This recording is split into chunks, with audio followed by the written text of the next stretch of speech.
Amen. Sige po, tayo po ay manalangin. Let's pray. Lord, we thank you, Lord God, for this day. We honor you in this place, Father. Lord, marami pong salamat sapagkat araw-araw, napakabuti niyo po sa aming buhay. Kaya po kami nagigising sa umaga dahil mayroon pong mabuting Diyos na gumigising sa amin at pinibigyan pa kami ng hininga. Kaya sa araw na ito, Lord God, Ikaw lang po ang mapapurihan. Ikaw lang po ang mapasalamatan at malwalhati. Lord, we pray that you speak in our midst today. We ask your Holy Spirit, we plead for your Holy Spirit to come and just do what only you can do. Heal us, forgive us. We ask for your grace today. In Jesus' mighty name we pray. Amen and amen. Isa pong malakas na palakpak sa Panginoon. Bago tayo umupo, pwede pong mag-grab tayo ng somebody and pray for one another. 1 minute lang, wag pong matagal. 1 minute and pray for one another.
Amen and amen. Praise God. Balakpakan natin si Lord. Pwede po tayong makaupo na. Alam niyo po ba, bago po ako magsimula sa mensahe ni Lord today, alam niyo po bilang pastor po ng church na ito, kasama po ang ating mahal na Pastor Boost and Pastora Ruth, responsibilidad po namin protektahan ang church na ito. Amen? At isa po sa mga bagay na ikinasisira ng church, hindi lang po persecution. Okay? Nakatingin po ba kayo lahat sa atin? Kundi chismis. Sabi mo, gossip. Marami po sa simbahan, maraming simbahan ang nasira, hindi dahil persecuted sila, kundi napakadaming chismoso-chismosa sa loob ng church. At bilang pastor niyo po at nandito kayo sa church ng Jesus the Gospel Mother Church, pinipigil po namin ang lahat ng uri ng gossip sa church na ito. And we bind it in Jesus' name. Kung may marinig po kayong mga kwento about anyone, hindi lang po sa amin anyone na kasama niyo po sa church, mas mabuti pong kausapin niyo ng personal.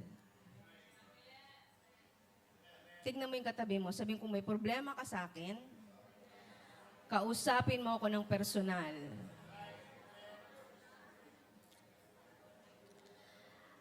Unang-una, kung may marinig kang kwentong tukol sa iba, huwag kang magiging tagapasa. Sabihin mo sa katabi mo, huwag kang tagapasa. Dinaig mo pa ang FB Messenger. Daig mo ang 1 click away. Maging tagapigil. Sabi mo, tagapigil. Because Paul repeatedly warns against slander and gossip in Romans 1:29, Corinthians 12:20, at sa James 3. Nagtuturo kung gaano kapanganib ang dila, lalo-lalo na po ngayon. Mag-ingat po tayo sapagkat sa buling araw, ang sisira sa simbahan ay kasinungalingan.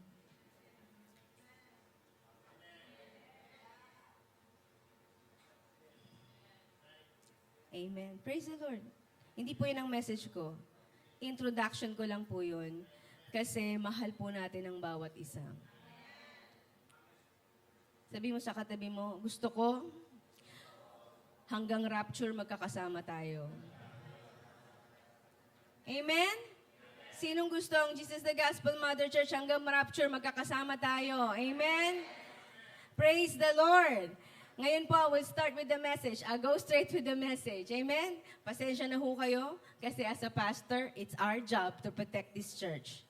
At pag nalaman ko po na kayo ang nagsisimula ng mga ganyan sa church, wala pa akong pakialam sa mga nanonood online, hindi matin taga-church. Bless them, may mga pastors sila. Pero sa church na ito, if I learn about it, sorry po, I can give you your own resignation letter and leave the church at once. Because we are here to protect the members. Amen? Sabi mo nga sa katabi mo, I love you. I love you with the love of the Lord. Amen. So let's go straight to the Word. Isa pong malakas na palakpak sa Panginoon. For sure, marami nang magsasabing ang introduction ni Pastora Melan ay pagalit sa amin. Okay?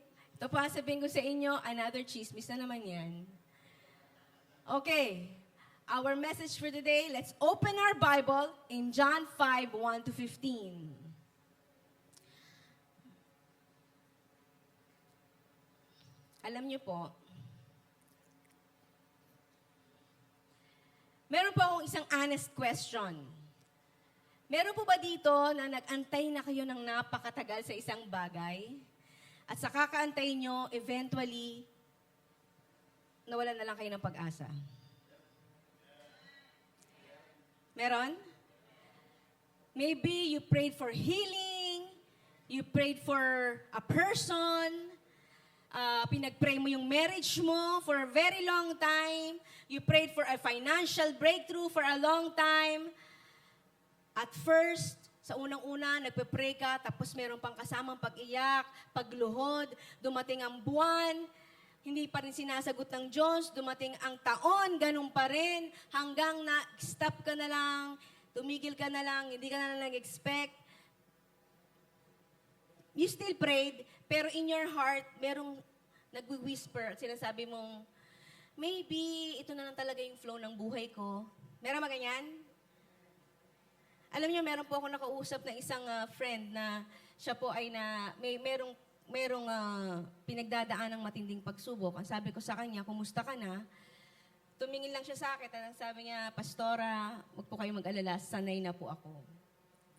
And those words broke my heart because sometimes, the greatest tragedy is not our pain. Kundi, ang greatest tragedy ng isang Kristiyano ay yung naging komportable ka na lang sa kalagayan mo.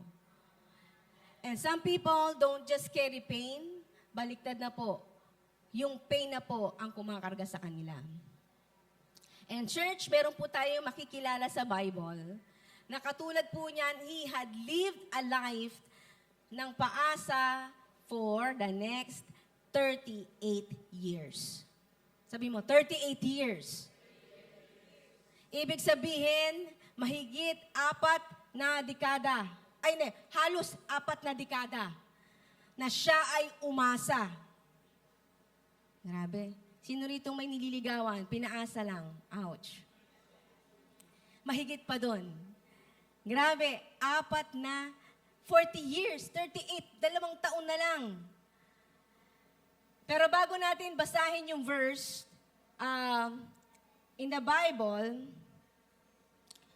gusto kong ikwento sa inyo muna kung ano ba yung Bethesda. Sa Bible, merong lugar na kung tawagin ay Bethesda. Merong pool sa Jerusalem, sabihin mo, swimming pool. Yan, pool. Na ang tawag ay Bethesda. Ang Bethesda po ay sa kanilang lengguwahe, ang ibig sabihin po nun ay house of mercy. Ironically, it is the house of mercy, pero it's full of suffering. Kasi around this pool, parang ito po yung swimming pool, pinapaligiran, ay punong-puno ng hundreds of people with sickness. It is surrounded with sick people. Yung Bethesda po ay pinalilibutan na may mga sakit. Ayan, ganyan. Merong mga bulag, may mga crippled, may mga paralyzed. So araw-araw, yung mga taong nakapalibot doon, tuwing umaga, tumitingin sila doon sa Bethesda, doon sa swimming pool na yon.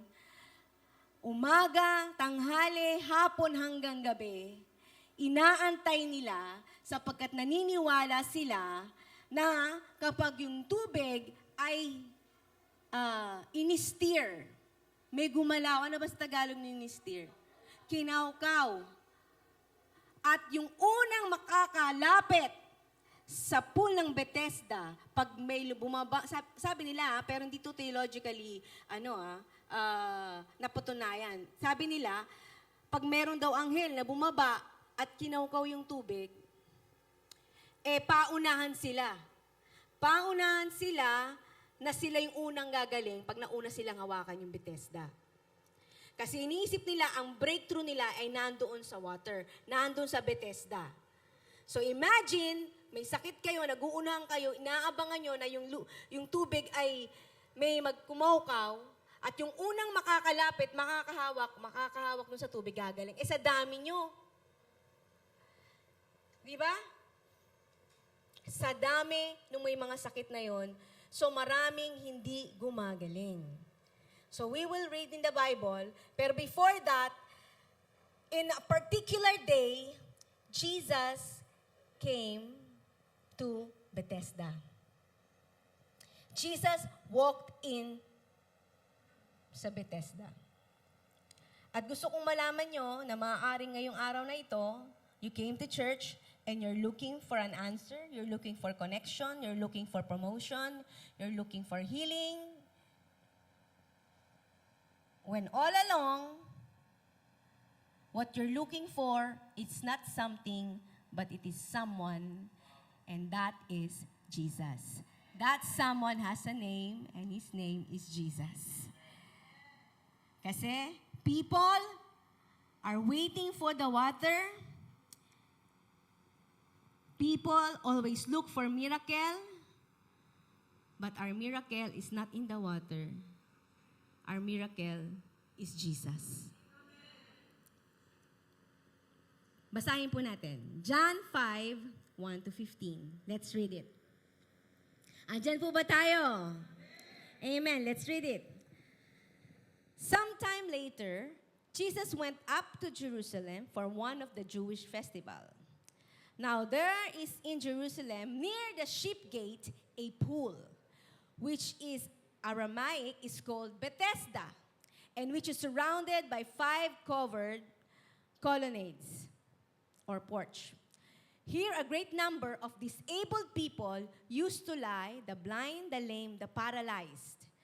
One who was there had been an invalid for 38 years. Meron daw po may sakit na 38 years na. When Jesus saw him lying there and learned that he had been in this condition for a long time, he asked him, "Do you want to get well?" "Sir," the invalid replied, "I have no one to help me into the pool when the water is stirred.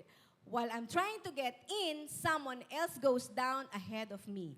Sabay-sabay nating basahin mula 8. Come on. 1, 2, 3, 8. Then Jesus said to him, "Get up, pick up your mat, and walk." At once, the man was cured. He picked up his mat and walked. The day in which this took place was a Sabbath. 10.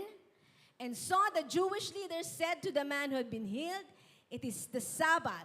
The law forbids you to carry your mat." But he replied, "The man who made me well said to me, 'Pick up your mat and walk.'" So they asked him, "Who is this fellow who told you to pick it up and walk?" 13. The man who was healed had no idea who it was, for Jesus had slipped away into the crowd that was there. Later, Jesus found him at the temple and said to him, "See, you are well again. Stop sinning or something worse may happen to you." 15. The man went away and told Jesus' leaders that it was Jesus who made him well. Palakpakan po natin ang salita ng Diyos. Okay. Gusto ko pong malaman nyo na sa panahon po na yon, walang pag-asa yung mga tao sa Jerusalem. They're hopeless, helpless, lahat sila may sakit at karamdaman.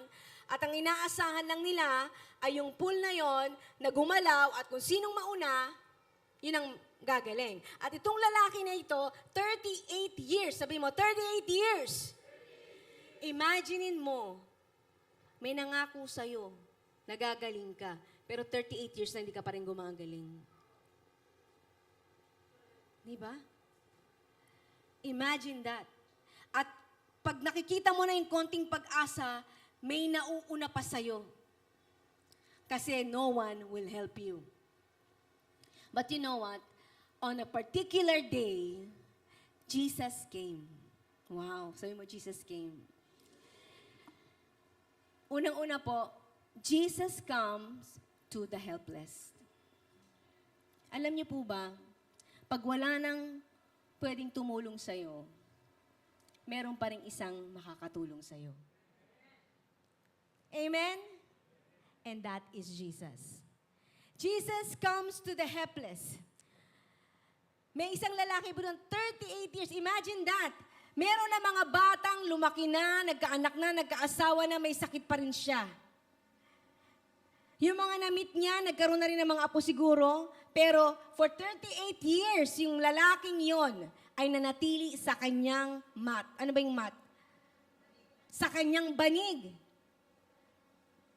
Imagine niyo kung gaano katagal yun. Kaya kung may inaantay kang sa kasagutan ngayon, inantay mo na ba yan ng 38 years? Wala pa, di ba? O may makakatalo? Well, gusto kong malaman nyo, ang church natin, almost 40 years, waiting for a blessing ng building. But I want you to know, the legacy of this church is not the building that we built. It is the people that we raised. Come on, give God the glory! Because people look at blessing. Pero don't look at the blessing. Look at the people beside you that this church has raised for the next 38, 40 years. Come on, give God the praise and the glory. How many of you are blessed? The blessing is not in the pool. It is Jesus Himself, the answer. Think about this, ha? Marami pong church. We've been helpless for a very long time. And yet, I don't want to preach this personally dahil alam ko lahat tayo may pinagdadaanan. Tingnan mo yung katabi mo, may pinagdadaanan niya. Mukha lang niyang maayos, pero I'm sure. Hello? Pero mapalad tayo, mabuti ang Panginoon, hindi halata, nakatayo ka pa rin. Sabi mo sa katabi mo, nakatayo pa rin kasi mabuti ang Diyos. Amen? Mabuti ang Panginoon. Palakpakan natin si Lord. Ang bait-bait ng Diyos. We can quit anytime. But God is good. Gusto ko pong sabihin sa inyo na Jesus came in the pool of Bethesda not just to show off at merong miracle at meron siyang pinagaling. Ang totoo po niya, dumating siya doon para sabihin na siya ang daan ng buhay at ang katotohanan. Jesus came at hindi po natin siya hinanap. Siya po ang humanap sa atin. Because that guy who's been crippled for 38 years, he didn't search for Jesus. Jesus came and searched for that guy. And that guy who's been crippled for 38 years represents the church. Hindi tayo ang naghanap kay Kristo. Siya ang unang humanap sa atin. Hello? Jesus came to save the helpless because, church, we are unable to save ourselves. We cannot save ourselves. We are unable to reach what we need. Kaya dumating ang Panginoong Jesus. Imagine niyo po ang isang baby na nalunod sa tubig. A baby cannot save herself or himself. But someone who is stronger, who is bigger, came and rescued that baby. It's the same thing with us. Hindi po natin kayang iligtas ang sarili natin. Kaya dumating po ang Panginoong Jesus para maligtas tayo. Hello? And that someone is Jesus, and that what exactly Jesus did. That is what salvation looks like. When we cannot save ourselves, when we jump into the pool and we don't know how to swim, hindi lang ho natin vest si Jesus. Meron pong dumarating na lifeguard at niligtas tayo. Yun po si Jesus.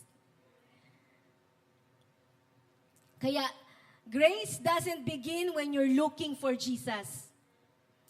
Grace begin when Jesus came looking for you. Maraming tao nagsasabing natagpuan ko si Jesus.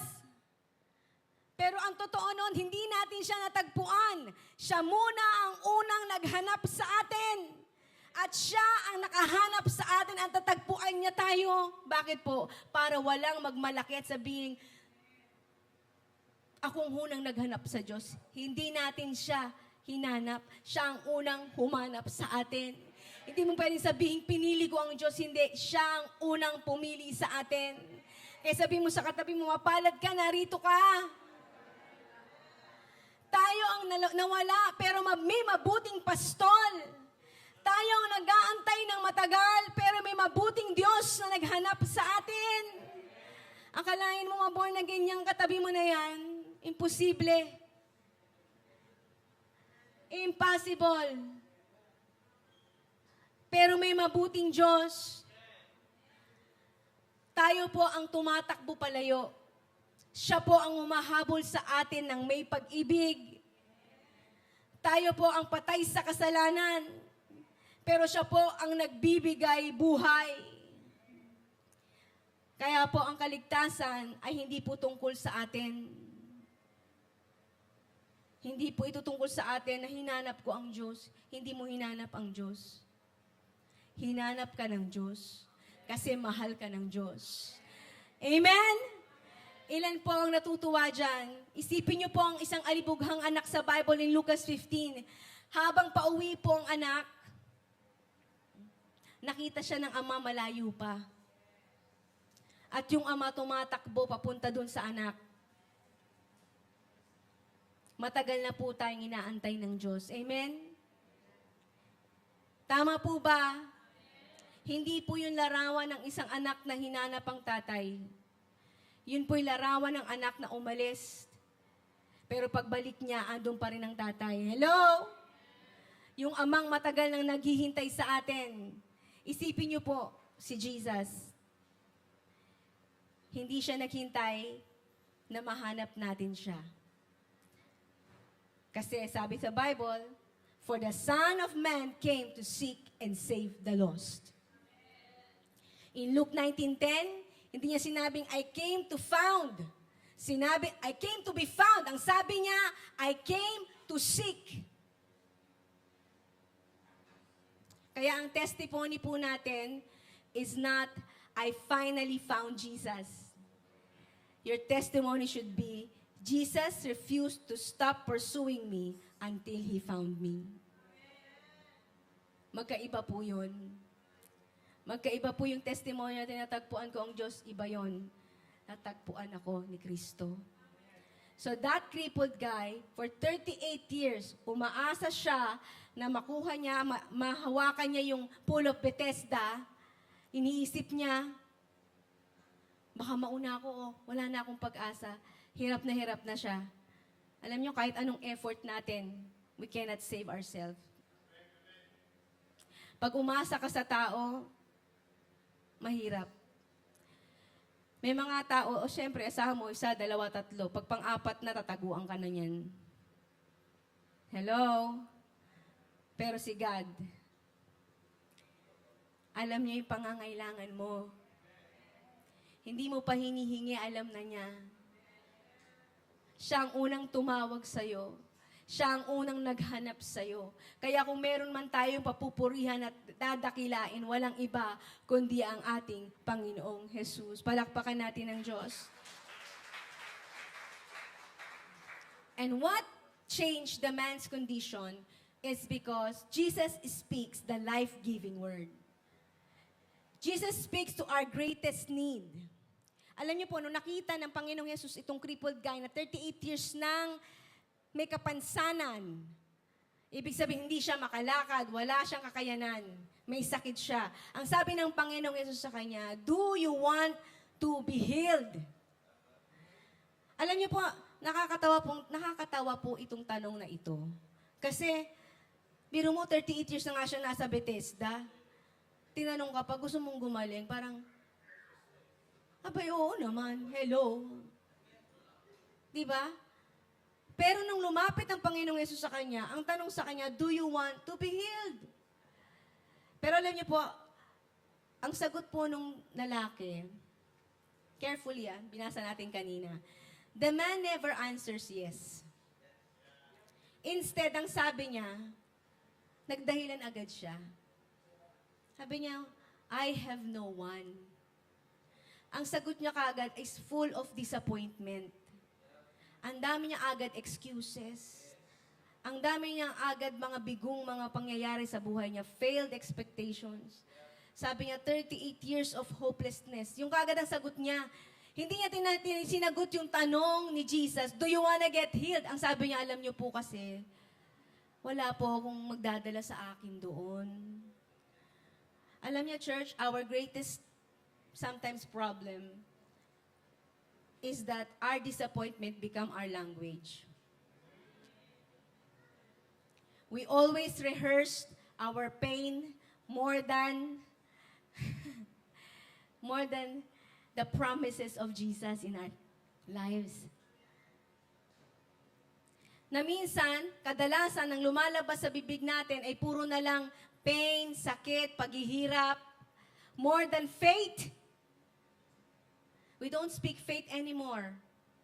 Kaya pinalakas ng loob ng Panginoong Jesus yung lalaki, ang sabi niya, ganun ba?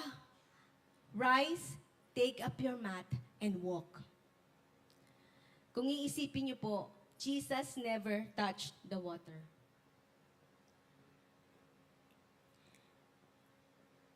Kasi bakit? Unang-una, siya lang naman ang nag-uutos kung sinong gagaling o hindi.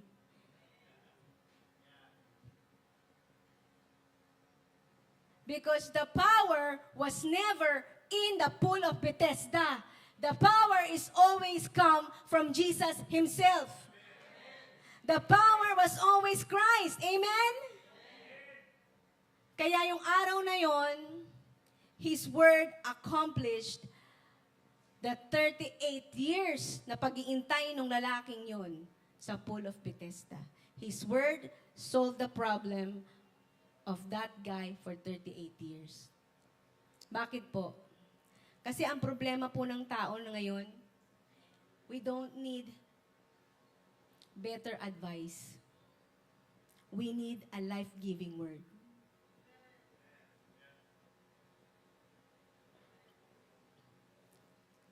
Minsan, nag-aantay tayo nang may mag-i-encourage sa atin, pero hindi mo alam, all along, nandyan na ang Panginoong Jesus. Siya na ang sagot, ang daan, ang buhay at ang katotohanan. One word from Jesus can change what years of human effort never could. Gusto ko pong maintindihan natin ito. Don't chase the steering. Come to the Savior. Ang pool of Bethesda po, mga taong nag-iintay, nagumalaw yung pool, nag-aantay ng steering, nag-aantay ng miracle, nag-aantay ng mga kakaibang pangyayari. Pero tandaan niyo po, ang miracle ay wala sa steering of the pool. Ang miracle po ay nasa Panginoong Jesus. Nung dumating po ang Panginoong Yesus, hindi siya dumating para kaukawin yung tubig. Dumating siya dahil siya na yung kasagutan. Hello? Church, ganyan nangyayari sa atin madalas. Pupunta tayo sa church at naghahanap tayo ng mga kakaibang pangyayari. Sana maganda ang worship today. Sana pasayawin ako ni Pastor Tisoy. Sana kantayin yung pinaka-favorite song ko, lalakas ako. Ang church na siguro ngayon ang pinaka-spoiled church in this generation. Pumunta ka sa church para sumamba. Hindi ka pumunta sa ASAP. Hindi ka pumunta sa showtime. Minsan pagod na si Pastor Tisoy. Tagal na lahat ng mga, hindi nyo alam, galing pa ng work yan. Pero ang ginagawa niya, he gives his 200% para mamigay mo yung 100% mo. Samantalang di naman natin binabayaran yung worship team natin. Can you imagine that Pool Bethesda, meron pang 5 porches, siguro naging tourist spot. Sa ganda. Marami siguro ibang bansa. Tingnan natin anong meron dun. Pero walang nangyayari. Because they're looking for the wrong thing. At maraming tao sa church, ang laging pray, sana maramdaman kong presence ni God today. Sana ma-steer ako sa message. Steer. Hindi po masama maantig ang damdamin natin. Pero pumunta ka rito, hindi para kay Pastora Melan. Pumunta ka rito dahil kay Jesus. Hello! Because church, Sunday service, gathering, ay hindi lang po tungkol sa atin. Our Sunday gathering is because of Him. He is worthy.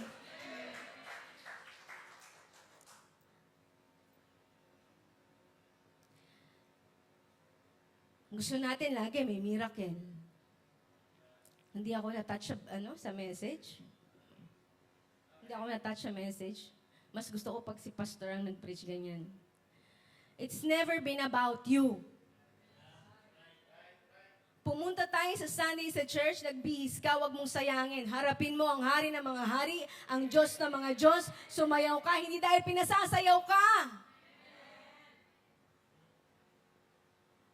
Church, karapat dapat sayawan ng Diyos. Karapat dapat siyang taasan ng kamay. Karapat dapat siyang awitan. Imagine nyo, sobrang spoiled tong church natin eh. Pinapakanta pa natin yung mga matatanda nating 60 years old, mga senior natin, mga choir natin, para kayo mga nasa likod, kumanta din. Kinakantahan nyo ba kami? Kinakantahan nyo ba yung mga pastor o mga church dito? Hindi. Ang kinakantahan nyo, ang nag-iisang Diyos na mga hari. Hello? Panginoon. Sana may mangyaring himala sa akin ngayon, Mapansin ako ni sister, ni pastora, ni elder, ni pastor. Malay naman lang niya yung hands niya sa akin, yung steering. Kahit ilang tao pa mag-lay hands sa'yo, kahit ilang beses ka pang maslain, pag tayo mo, bakla ka pa din. Ilang beses kang natumba, pag tayo mo, suwayin ka pa rin anak. It's not on the steering. Sana mas steering damdamin ko, yung iyak ako, luluhod ako, tapos, yung Holy Spirit, rabababashanda, kahit napakagaling mo mag-speaking tongues. If you miss Jesus this Sunday, you miss it all.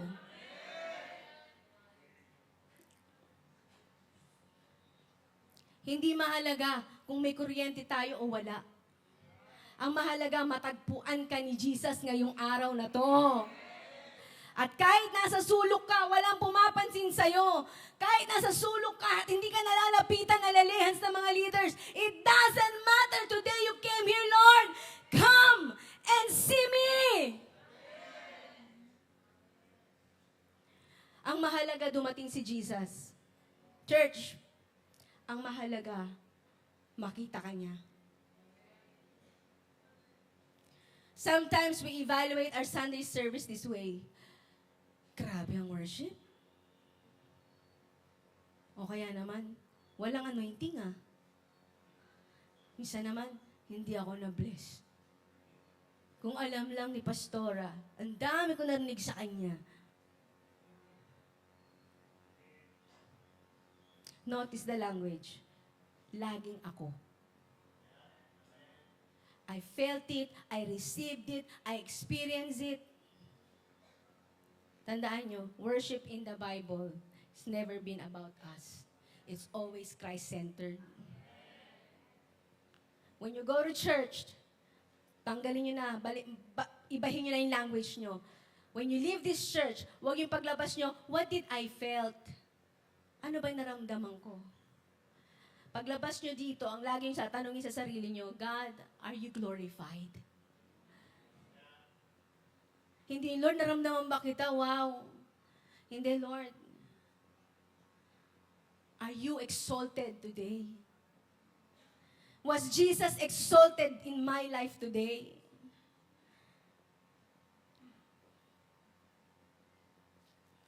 Because when Christ is faithfully worshipped and honored, sabihin ko sa inyo, this church has already experienced the greatest blessing.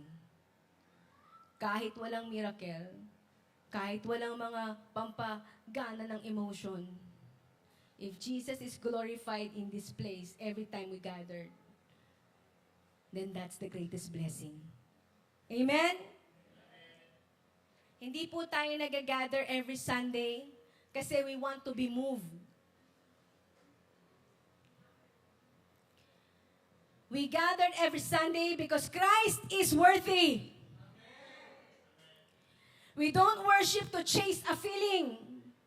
We don't come here to chase the steering. Sana mamaya may victory para makatalon naman ako. Magtatalon ka sa bahay mo. Yung Diyos lang nakakakita. Hello?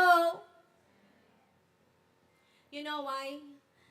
Kasi kung feelings lang, feelings come and go. But Jesus remains the same. Hello? Jesus never changes.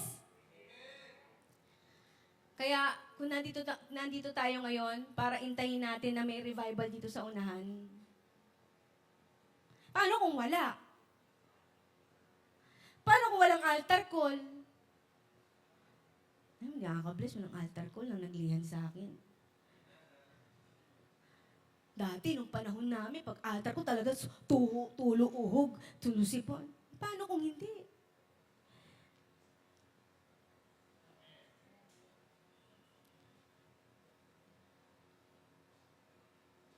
We don't come to church to have an experience.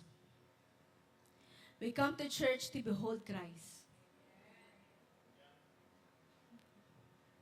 Hindi ka nagdamit ng maganda pumunta sa church para kamayan ka lang ni pastor at kamayan ka lang ng mga gusto mong kumamay sa'yo. Pumunta ka dito para kay Kristo.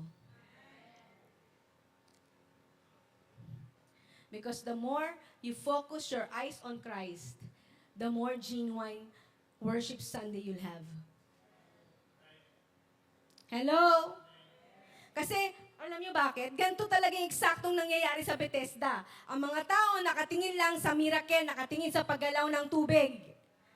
Samantalang si Jesus, pumasok na siya sa Bethesda, wala pa rin nakapansin sa kanya. At ganyan ang nangyayari sa church ngayon. That's the tragedy of the churches today.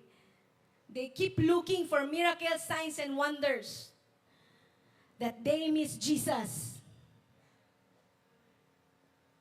Kaya ngayong araw na to, kung maaari lang, huwag nating makaligtaan ang Panginoong Jesus. Huwag tayong maging interesado masyado sa mga manifestation. Hindi ko sinasabing bawal ang emotion na God honors our emotion. Hello? Dahil ang church natin, we love to worship the Lord. We love to have revival. We love to have altar call. Hindi po nawawala sa church natin yan. Pero if we miss one thing, if we miss Jesus, then we missed everything. Hello, church! Nandyan pa po ba tayo? Alam niyo po, the greatest miracle that can happen on a Sunday is not to leave you emotionally stirred, but for you to leave this place seeing Christ more clearly. Amen? Sino rito ang gusto niyang ma-experience si Christ? Marinig ang Panginoong Yesus. Marinig ang tinig ng Diyos sabi, rise, pick up your mat and walk. Hello? Last po, physical healing is wonderful. But spiritual salvation is essential. Alam niyo po, minsan natatapos yung kwento ng Pool of Bethesda na yung lalaki gumaling.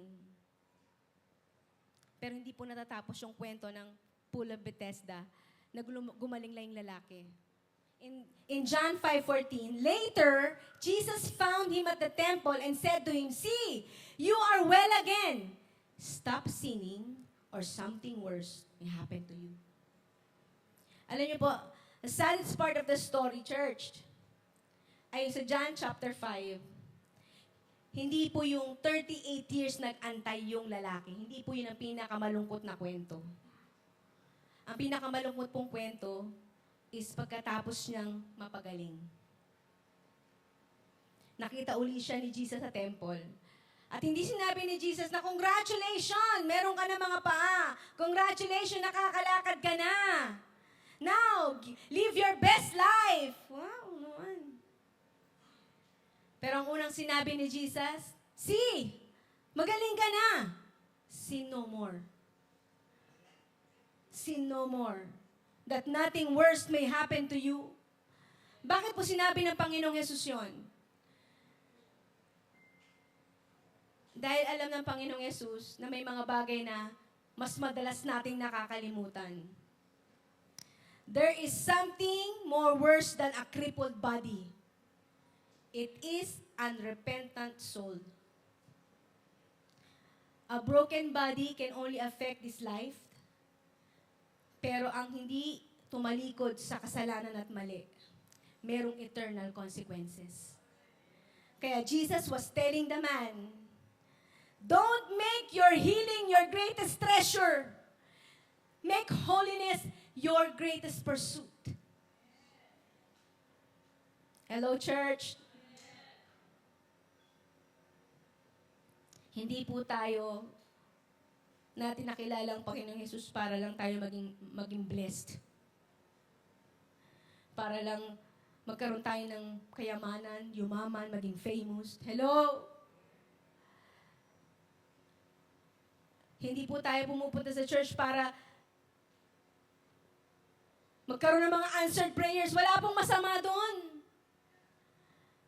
Hello? Pero higit sa mga blessing, higit sa kagalingan, ang sabi ng Panginoong Yesus, pursue holiness. Kaya nung nakita niya yung tao na gumaling, sabi niya, magaling ka na. Pero may binilin siya. Sin no more. So that walang mas malala pang mangyari sa'yo. Alam nyo, ang pinakamalalang mangyari sa tao, hindi lang yung wala kang makain, may sakit ka, kundi nag-iisang kaluluwa mo mapunta sa impyerno. Yun po ang pinakamalalang mangyari sa atin. Pero salamat kasi may Panginoong Hesus na nagligtas sa atin. Hello?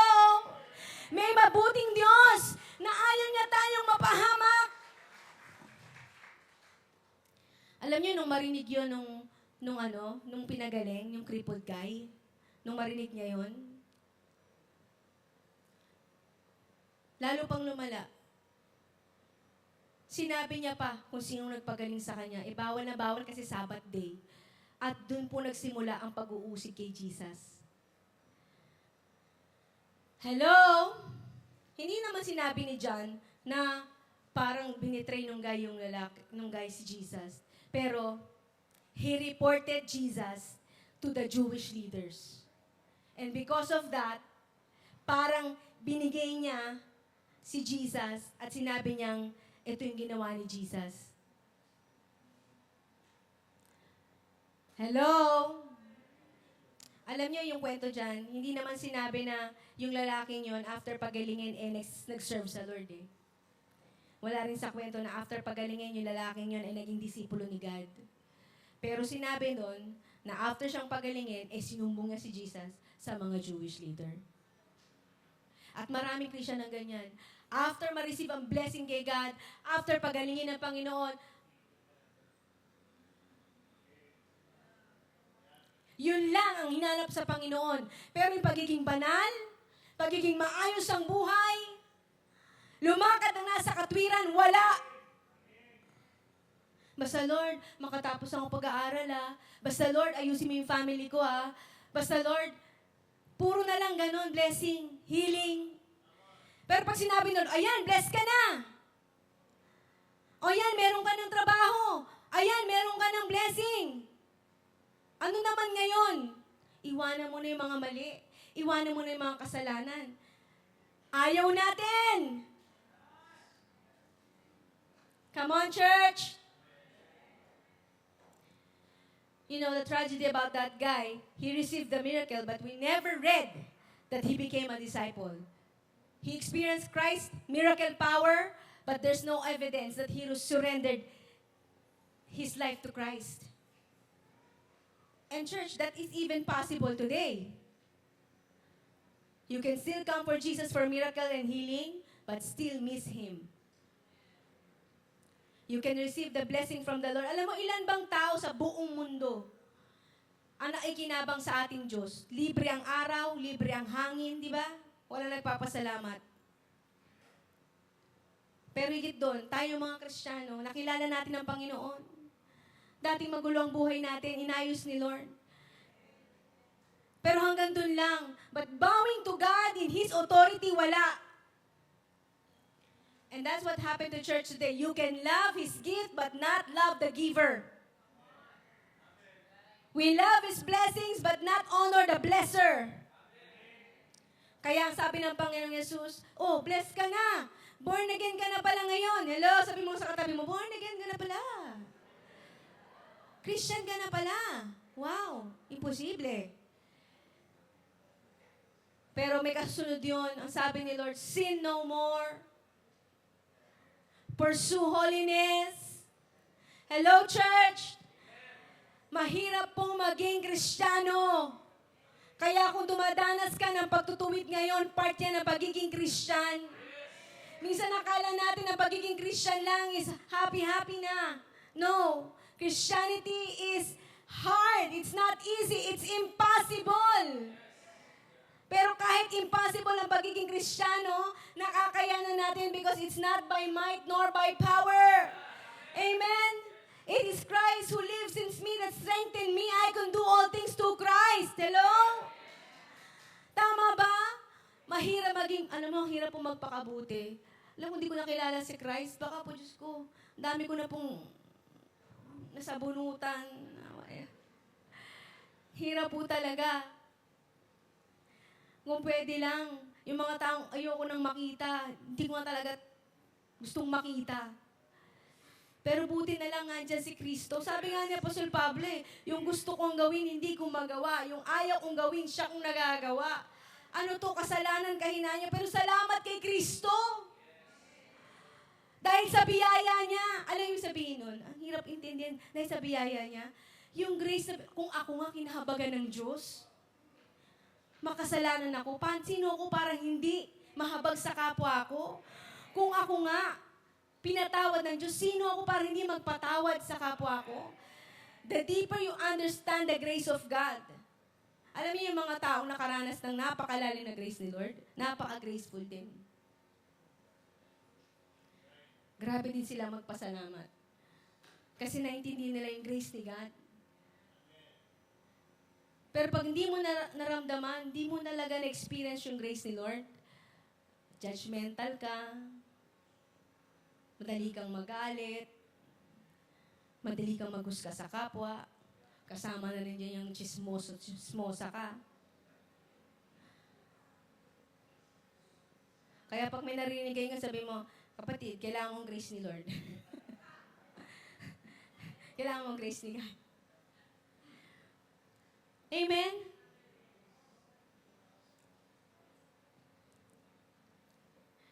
Ang buti ng Panginoon, Jesus didn't die to give us a better life lang dito sa mundong ito.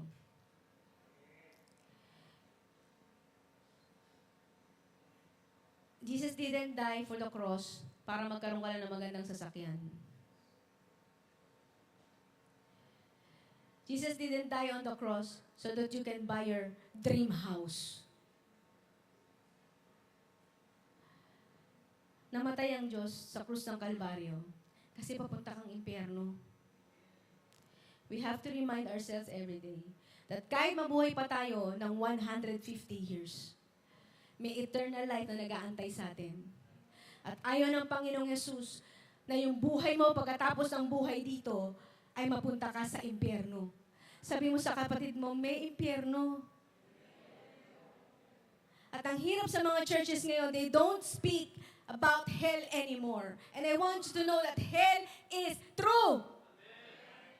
And the teaching about the pool of Bethesda is not just about healing the man who is crippled for 38 years. Sasabihin ko sa inyo ngayon today, na kaya ang pagalingin ng Panginoon, hindi. Paano kung hindi?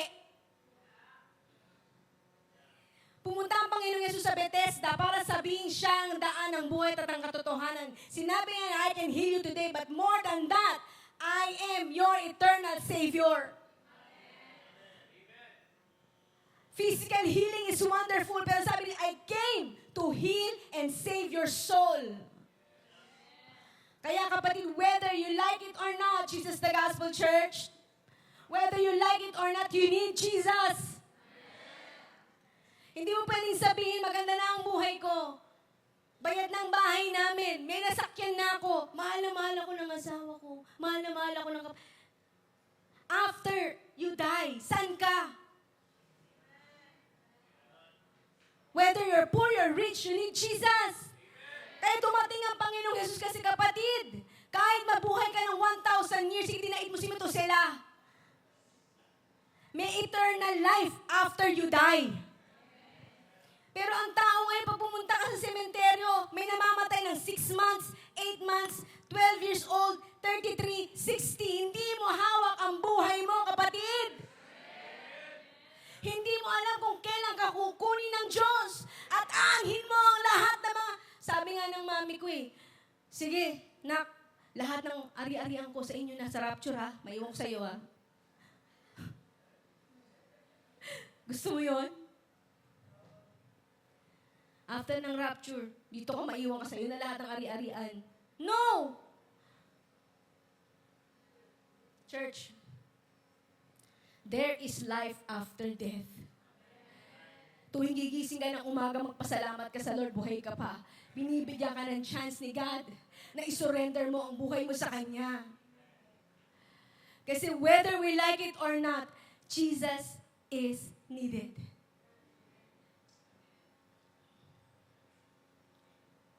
We don't go to church para marinig tayo ng motivational message. Ay, grabe, 38 years yun, may sakit, pinagaling nila, di ako din, may pag-asa. Paano kung wala?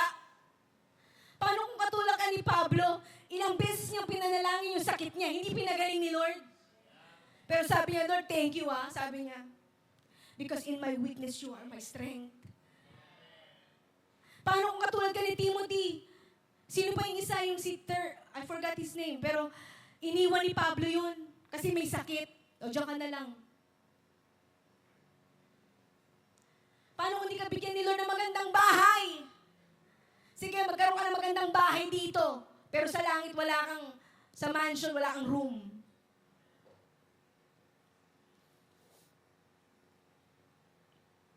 There's something more worse than 38 years of sickness. At gusto kong sabihin, there's something much worse than cancer, worse than poverty, worse than losing your job, worse than dying. There's something much worse nang iwan ka ng asawa mo. Meron pang mas worse dyan. It is dying without knowing Christ. Kaya sabi niya, wow, you're well na, magaling ka na, sin no more. Because something worse may happen to you. Parang sinasabi ng Panginoon, there's something worse than that. There's something worse than cancer. There's something worse than broken family. Hanggang ngayon, iniiyak ko, wala kasi akong daddy, wala akong nanay, ganito. Dumating na si Jesus. He's the father to the fatherless. Hello, church! Hindi mini-minimize ni Lord ang suffering natin. Pero, nire-reveal niya that even in our greatest suffering, may hope. Hello? Ang pinakamahalaga po sa araw na to, maybe some of you are asking for miracle, maybe asking for a blessed life, maybe some of you are praying for a house, for a job. Wala po problema dyan. God is able to provide. Wala siyang anak ng Diyos, walang anak ng Diyos na pinaghirap niya. Sabi ni David, wala akong nakitang anak ng Diyos na malimos at nanghingi ng tinapay. Pakakainin tayo ng Diyos. Kung yung mga ibon sa parang pinapakain niya, ikaw pa kaya? Sabi mo, ikaw pa kaya? But whether He heals us or not, whether He blesses or not, hello? Our greatest need still remain. Our soul need a Savior. Our soul need a Savior. Kahit naman si Lazarus, sino nakakilala kay Lazarus? Jesus raised him from the dead. Pero he died again. He dies again, di ba? Kasi bakit? Every healed body will eventually die. But every person who belongs to Jesus Christ will have an eternal life. Who will live with Jesus forever and ever. And that is the greatest miracle. Sasabihin ko po sa inyo, physical healing is temporary, but our spiritual salvation is eternal. Jesus didn't came to just heal our body. He didn't just came to bless us, to make the lame walk. Ang pinaka-greatest miracle po, yung may isang taong nagbigay ng buhay sa Diyos. Kaya yung katabi mo, miracle na yan. Naghahanap ka pa ng miracle, tingnan mo yung katabi mo, miracle yan. The greatest miracle is a sinner who been made right with God through Jesus Christ. Kaya ang prayer natin ngayon, Lord, I don't want just your blessing. I don't just want your healing. I want you, Jesus. I want you to come and touch me today. I want you to come and talk to me today. Diba? Ang sarap nun, mangusap sa'yo ang Panginoon. Sabi sa inyo, rise up, pick up your mat, and walk. Pwede niya rin sabihin siya, anak, blessed ka na, pero sin no more. Diba? Let's stop chasing man-made revival, man-made experiences. Lumaki po ako sa church ni sobrang revive, ha? Kulang na lang, kumapang kami sa pader, eh. Kulang na lang, magtatalon, eh. Pero stop making that as your ultimate goal. Pinakamagandang prayer mo today is, Lord, I want to know you more. I want to surrender my life to you. Bakit ko sinasabi to? Hindi nyo ba alam, araw-araw sinusurrender natin ang life natin kay Jesus? Wala namang sinasabi, wala namang tatayo rin sabihin niya, okay na ako, I have it all figured out. Araw-araw humingi tayo ng tawad sa Diyos kasi hindi tayo mabuti, eh. Siya lang ang mabuti, di ba? Sabi mo sa katabi mo, Diyos lang ang mabuti. Pero mabuti ang Panginoon kasi every day is giving us a chance. Binibigyan tayo ng chance ni Lord na lagi siyang i-pursue. Amen? Kaya ang prayer natin, Lord, whether you answer my prayer today or not, ang mahalaga, ikaw. Amen? At ngayong araw na to, some of us may be waiting for a sign or a steering. Andito na ang Panginoong Yesus. He's already here. And He came to give you life and have it more abundantly. Tayo pong lahat ay tumayo. Palakpakan natin ang Panginoon. Jesus, don't be just our helper, our healer, but be our Savior. Don't just be our Savior, but be the Lord of our life. Right now, Lord,